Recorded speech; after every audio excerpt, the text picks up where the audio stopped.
എന്തേ എന്താ വേണ്ട? പോണോ പോണോ പുറത്തു പോവാന്? അതെ, നേരത്തെ വരിയോ പോയാല്? എന്നപ്പോ പോണ്ടട്ടോ.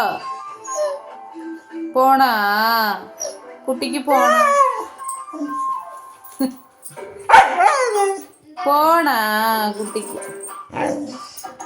കുട്ടിക്ക് പോണാ? ഇപ്പൊ പോവണ്ടട്ടാ. ഡി ബ്ലാക്കി ഇവിടെ നോക്ക്, ഇവിടെ നോക്ക്, ഇവിടെ നോക്ക്. ഇനി പോണ്ടട്ടാ. പോണാ? നേരത്തെ വരിയോ പോയാ? വരിയോ? സമയായി, 10 മണിയായില്ലേ അല്ലേ? ഇനിയൊന്നും വേണ്ട. അച്ഛൻ വന്നിട്ട് കുട്ടീനെ വിടട്ടോ 2 വട്ടമൊക്കെ. എന്താടാ